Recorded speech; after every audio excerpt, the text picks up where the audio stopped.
అందరికీ నమస్కారం అండి ఫ్రెండ్స్. మనకి ఇప్పుడిప్పుడే మరొక ముఖ్యమైన అప్డేట్ అయితే రావడం జరిగిందండి. అదేమిటంటే వాలంటీర్ల వ్యవస్థ జీతాలపై ప్రభుత్వానికి ముఖ్య ప్రకటన అంటూ ఇప్పుడిప్పుడే మనకు ఒక లేటెస్ట్ అప్డేట్ అయితే రావడం జరిగిందండి వాలంటీర్లకు సంబంధించి.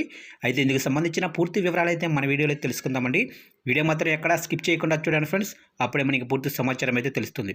లేట్ చేయకుండా వివరాల్లోకి వెళ్ళిపోదాము. ఫ్రెండ్స్, నాది ఒక చిన్న రిక్వెస్ట్ ఫ్రెండ్స్, ఇంతవరకు మన ఛానల్ని ఇంకా ఎవరైతే సబ్స్క్రైబ్ అయితే చేసుకోలేదో సబ్స్క్రైబ్ అయితే చేసుకోండి. ఎందుకంటే గవర్నమెంట్కి సంబంధించి ఇటువంటి ముఖ్యమైన అప్డేట్స్ ఎప్పటికప్పుడు మీకు తెలియజేస్తూ ఉంటాను.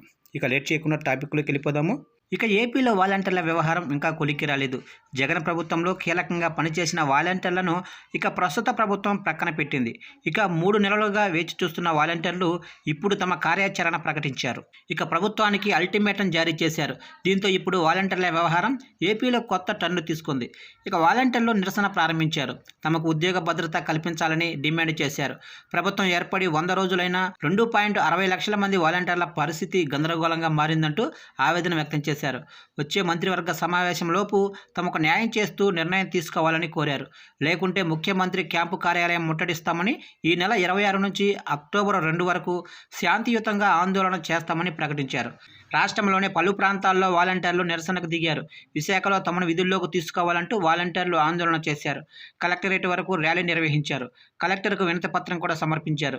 వెంటనే తమను విధుల్లోకి తీసుకోవాలని, చంద్రబాబు ఎన్నికల సమయంలో ఇచ్చిన మాటను అమలు చేయాలని డిమాండ్ చేశారు. అడగకుండానే 10,000 జీతం ఇస్తామన్నారని గుర్తు చేశారు. అధికారంలోకి వచ్చి 100 రోజులైనా పట్టించుకోవటం లేదంటూ వాపోయారు. ఇక జగన్ ప్రభుత్వం హయాంలో ప్రజలకు సేవ చేయడం కోసం తామంతా నామమాత్రపు వేతనాలతో విధుల్లోకి వచ్చామని వాలంటీర్లు గుర్తు చేశారు. వాలంటీర్ల వ్యవస్థ ద్వారా ఎంతోమంది ఉపాధి పొందుతున్నారని చెప్పుకొచ్చారు. కొత్త ప్రభుత్వం అధికారంలోకి వచ్చిన తర్వాత వాలంటీర్ల అంశంపైన చర్చ జరుగుతుంది.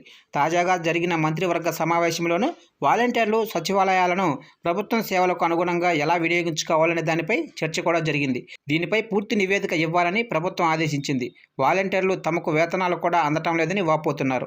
ఇక ఇప్పుడు వీరు ఆందోళన బాట పట్టడంతో ప్రభుత్వం ఎలాంటి నిర్ణయం తీసుకుంటుంది అనేది వేచి చూడాలి.